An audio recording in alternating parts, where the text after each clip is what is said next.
Hi, this is Sean Lewis from Journeys Worldwide.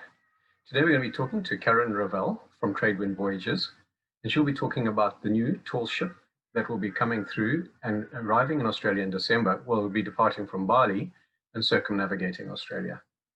This is going to be really exciting. Looks absolutely stunning. Look forward to chatting more to her.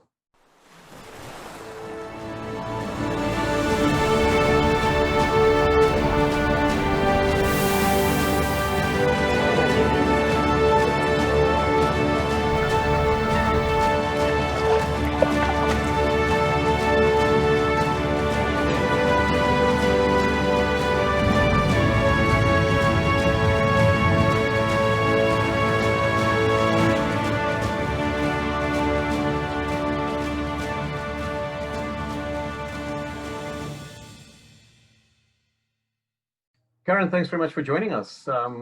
You've got a fantastic ship. I can see it in the background there virtually. Yes.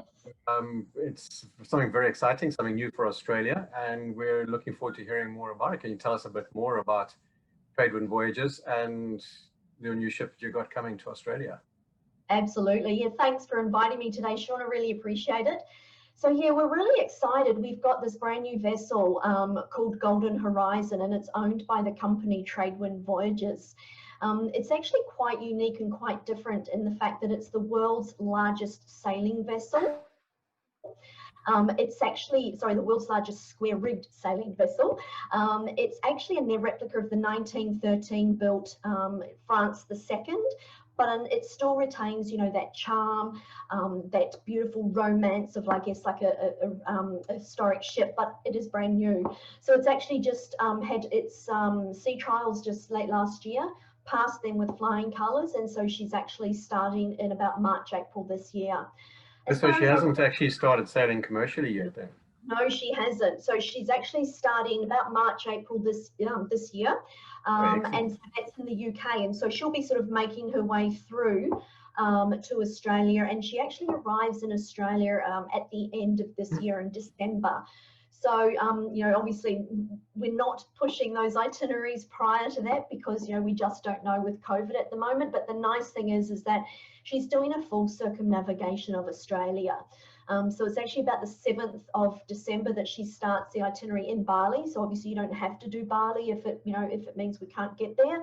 But then she's going through to Cairns, and then she's doing a full circumnavigation.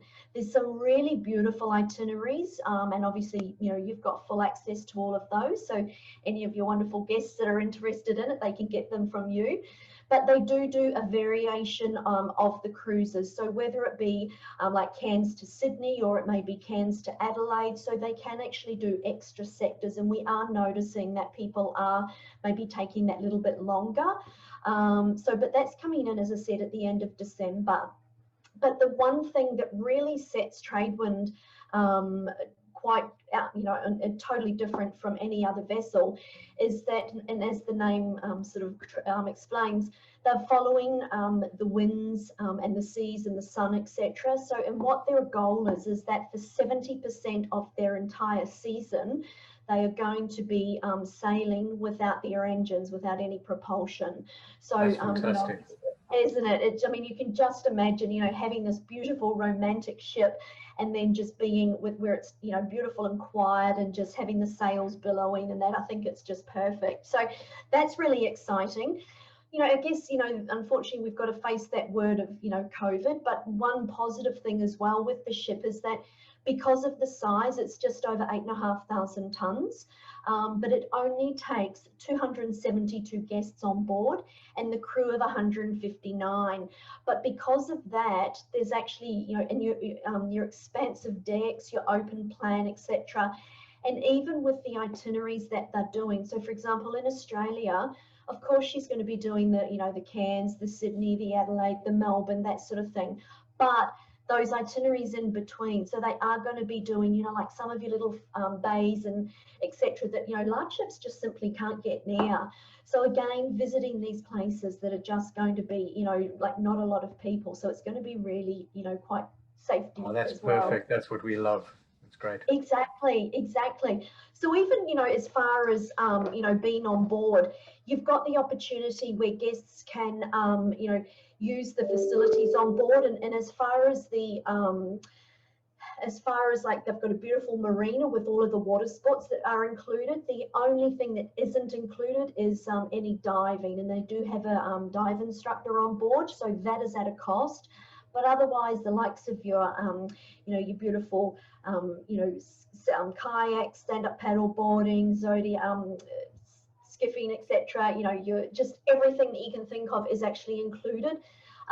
So as far as the rooms go, I guess that's another good thing to feature. There's actually 3 different categories that they have. So you've actually got your owner's suites, you've got deluxe balcony suites, and then you've got cabins. And so there's, different categories or subcategories within those categories. So again, depending on the budget, etc., there's some really beautiful, styles of accommodation as well. The largest ranges they're about 570 square feet, so they really are a decent size. As far as, I guess, inclusions, all your meals are included. Your select wine and beers are included with lunch and dinner only in the main restaurant. And the main restaurant is absolutely stunning. It's a double layer or double level restaurant. Coffee, tea, soft drinks, etc. are all included. Your gratuities are included. Things like your Wi-Fi, all your marina sports, as I mentioned, and of course your daytime and evening entertainment as well. So they also have a gym, sauna, snow room, and a spa facility. So you've actually got all of the facilities that you come to expect of a beautiful ship. And probably more so than you would expect from a traditional tall ship. Absolutely. And I guess it sort of comes down to its luxury, but it's something that little bit more romantic and unique when it comes to that sort of styling of ship. And things like sailing past the Gold Coast on New Year's Eve, watching the fireworks, that's sort of what, the types of experiences that you're going to be able to do and see. So it is pretty special and quite unique. So it certainly looks like a stunning ship. Just again, some of those aerial photographs and all the sails are out. It's just absolutely beautiful. And obviously inside as well, as you said, the dining is very elegant. And looking forward to have a look around when she comes in. Yes. Exactly. And the nice thing too, Sean, is that after she's been to Australia, it's like we've got all those, the beautiful circumnavigation, but then she's actually going through doing the Indian Ocean as well. So she's got itineraries like going through to Mauritius, through to Madagascar and East Africa, also doing Tanzania and the Seychelles.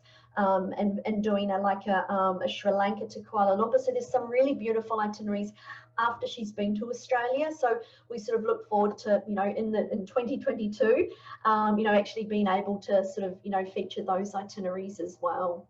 That's really exciting. I mean, going up through Africa and past, that's going to create a lot of attention, and it's going to be beautiful. Can you imagine going past like Zanzibar and Madagascar and so on such a beautiful ship?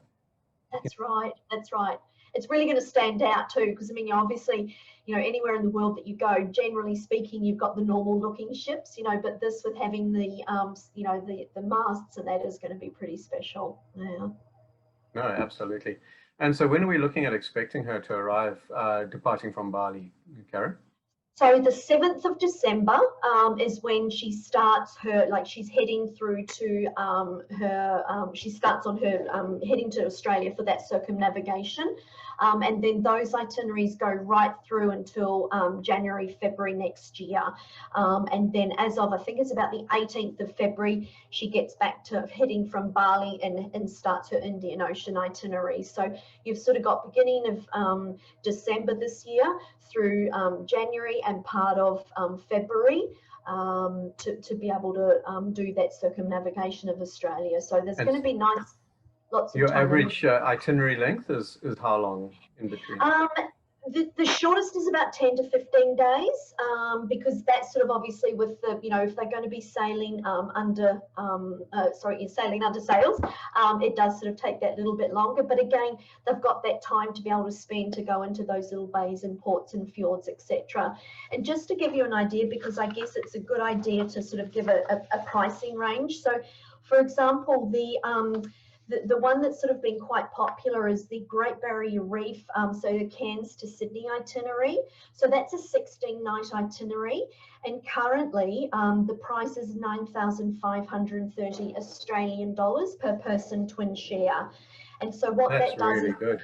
it's a fantastic price. So, you know, I mean, they range up to then, what else have we got here? I think the full circumnavigation comes in at about 43,000, that's the Bali to Bali, and that's a 73-night itinerary. So, you know, that's if someone's wanting to do the entire thing. But so as I said, there's lots of different options that can be done, you know, depending on how long they want to be on board.